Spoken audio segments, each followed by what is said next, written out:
Bienvenue, je suis Perrine Corvézier, la fondatrice d'Azimut. Azimut, c'est le guide des parents pour une orientation scolaire et professionnelle sur mesure avec votre enfant. Nous nous appuyons sur près de 100 spécialistes de l'orientation pour vous informer et vous conseiller. Pour découvrir l'ensemble des ressources Azimut, rendez-vous sur azimut-orientation.com. Vous pourrez notamment vous inscrire à notre newsletter. Je laisse place maintenant au contenu de cet épisode. Bonne écoute. Bonjour à tous. Aujourd'hui, nous vous proposons un format un peu spécial. C'est un extrait d'audition de l'ONICEP au Sénat, dans le contexte des auditions des agences de l'État. Frédérique Alexandre Bailly, qui est directrice générale de l'ONICEP, prend la parole pour présenter cette institution clé dans le paysage de l'orientation en France.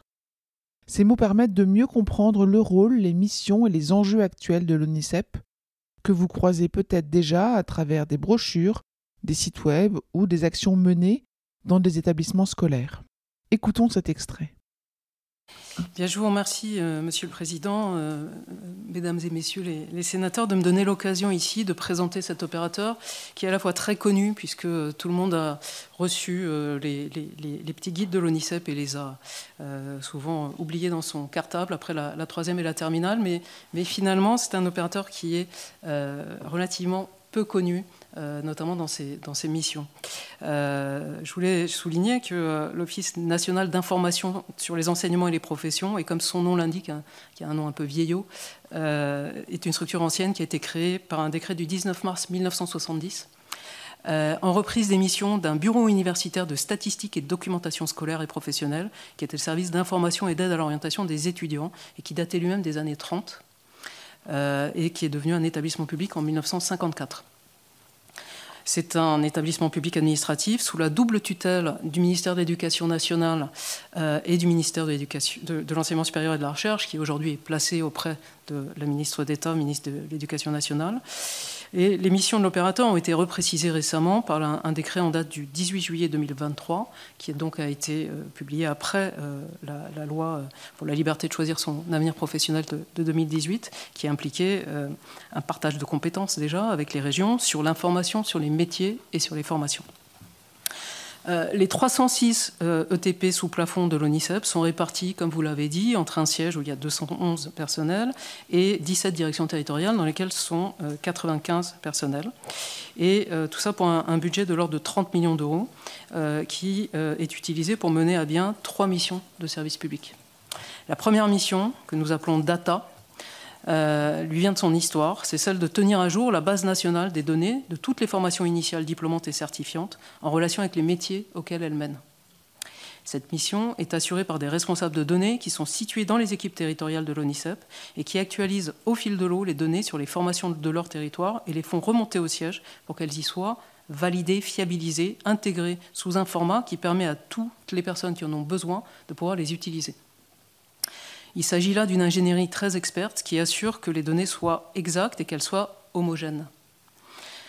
Elles sont en particulier transmises aux régions, en ce qui concerne leur périmètre territorial, directement soit sous la forme d'open data, soit sous la forme d'extraction, en fonction de ce qu'elles nous demandent, et qu'elles nous demandent à travers un dialogue structuré qui se passe d'une part par 2 réunions par an, et d'autre part sous la forme d'un Teams partagé, dans lesquels les informations arrivent au fur et à mesure des questions qui se posent.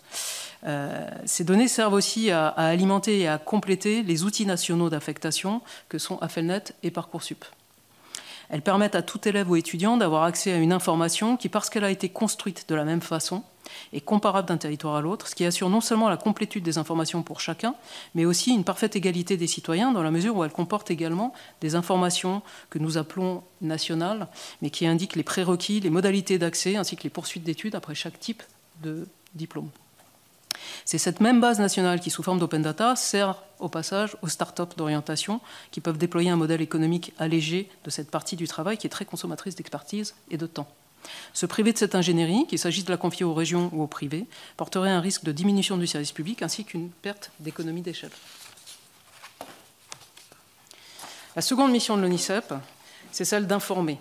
On disait autrefois produire de la documentation, comme vous l'avez repris dans nos statuts, puisque ça a été repris des statuts initiaux. Aujourd'hui, la documentation reste en partie imprimée, mais elle est surtout numérique. Il s'agit de rendre ces données lisibles par les jeunes et leurs accompagnateurs. Cette mission d'éditorialisation est uniquement présente au siège depuis le transfert d'une partie de la compétence d'information sur les métiers et les formations aux régions. Je précise que ce transfert a impliqué le départ effectif de 155 personnels de l'ONICEP, dont le salaire a été ôté de la subvention pour charge de service public de l'opérateur pour être reversé aux régions.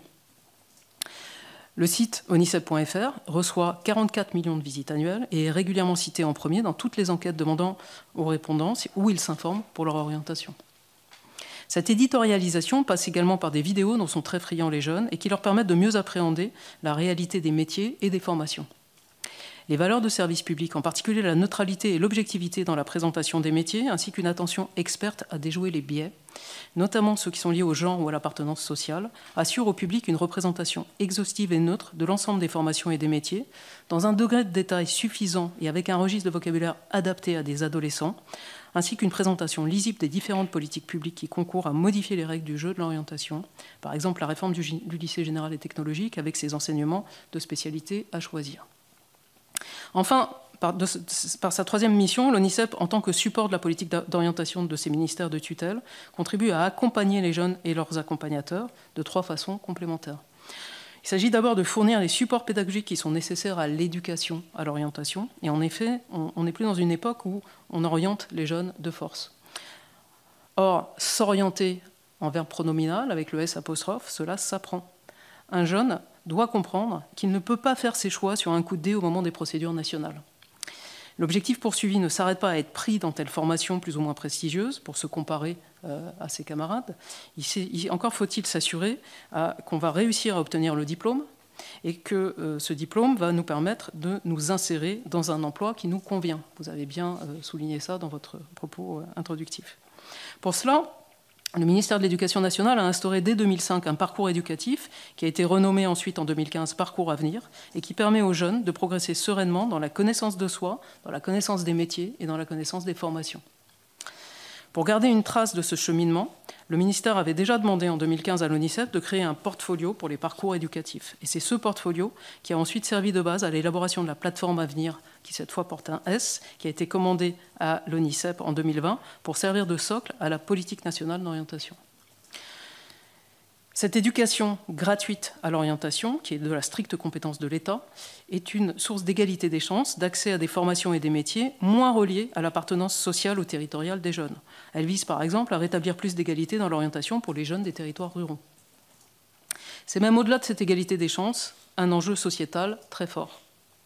Cette plateforme, financée sur un investissement du programme France 2030 suite à une décision du Premier ministre de décembre 2021, a été ouverte en décembre 2024 à tous les élèves, depuis la 5e jusqu'à la terminale, qu'ils étudient dans un établissement de l'éducation nationale, du ministère de l'Agriculture, de l'enseignement privé sous contrat, de l'enseignement français à l'étranger ou au CNED.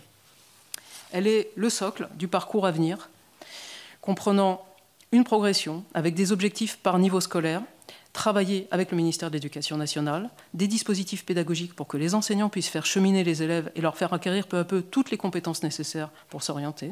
Et elle comporte également un portfolio de compétences que l'élève peut enrichir tout au long de sa scolarité et ensuite porter vers les portfolios de l'enseignement supérieur et vers le passeport de compétences du ministère du Travail.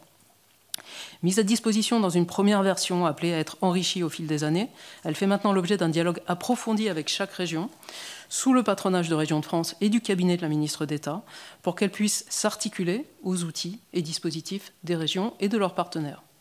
Ce sont les directeurs territoriaux de l'ONICEP qui sont en charge du déploiement de la plateforme, en cohérence avec les particularités de leur territoire, et qui pilotent le dialogue avec leurs régions. Ensuite, l'ONICEP, et plus particulièrement les responsables d'accompagnement pédagogique situés au sein des directions territoriales, forment les enseignants et les autres membres des équipes éducatives à l'accompagnement des élèves, aussi bien à l'intérieur des INSPE, qui sont les instituts nationaux de formation des enseignants, qui sont dans les universités, donc en formation initiale, puisque ça fait maintenant partie des compétences des enseignants, qu'en formation continue, à l'échelle nationale, dans ce qu'on appelle les plans nationaux de formation, et à l'échelle académique, dans les plans académiques de formation. Enfin, L'ONICEP donne la possibilité de poser une question d'orientation directement à une vraie personne dont la voix et l'expertise vont permettre de mieux appréhender les possibilités et les démarches à suivre. Il s'agit là d'un premier service qu'on avait appelé Mon Orientation en ligne, qui existe toujours, qui a été créé en 2006 et qui a été suivi de la création de services de réponse à différents numéros verts commandés par les tutelles au fur et à mesure des années, en particulier le numéro vert Parcoursup et le numéro vert Mon Master, à qui, je le précise, 10% des candidats de chacune des deux plateformes font appel. Voilà une brève présentation de l'Office qui est depuis 50 ans le support expert de la politique nationale d'orientation des jeunes, collégiens, lycéens, étudiants, et qui se renouvelle en permanence au regard des évolutions des politiques publiques et de la société. Vous venez d'entendre les premiers mots de Madame Alexandre Bailly lors de son audition devant la Commission des finances du Sénat, un extrait public que nous avons choisi de partager pour éclairer le travail mené par l'ONICEP au service des élèves, des familles et des équipes éducatives. Si jamais vous souhaitez entendre l'ensemble de la vidéo d'origine, rendez-vous dans le commentaire de cet épisode. Je vous retiens quelques instants. Vous écoutez peut-être sur Apple ou sur Spotify ou sur Deezer ou sur une autre application de podcast. Je voulais m'assurer que vous connaissiez l'existence de notre site azimut-orientation.com. Sur ce site, les contenus sont organisés par thématique et par situation. Ceux qui connaissent adorent et utilisent notre moteur de recherche, ce qui leur permet d'aller chercher directement le bon contenu qui correspond à leur problématique. Je vous encourage à vous y connecter et n'oubliez pas de vous inscrire à notre newsletter. Merci de votre fidélité et à bientôt.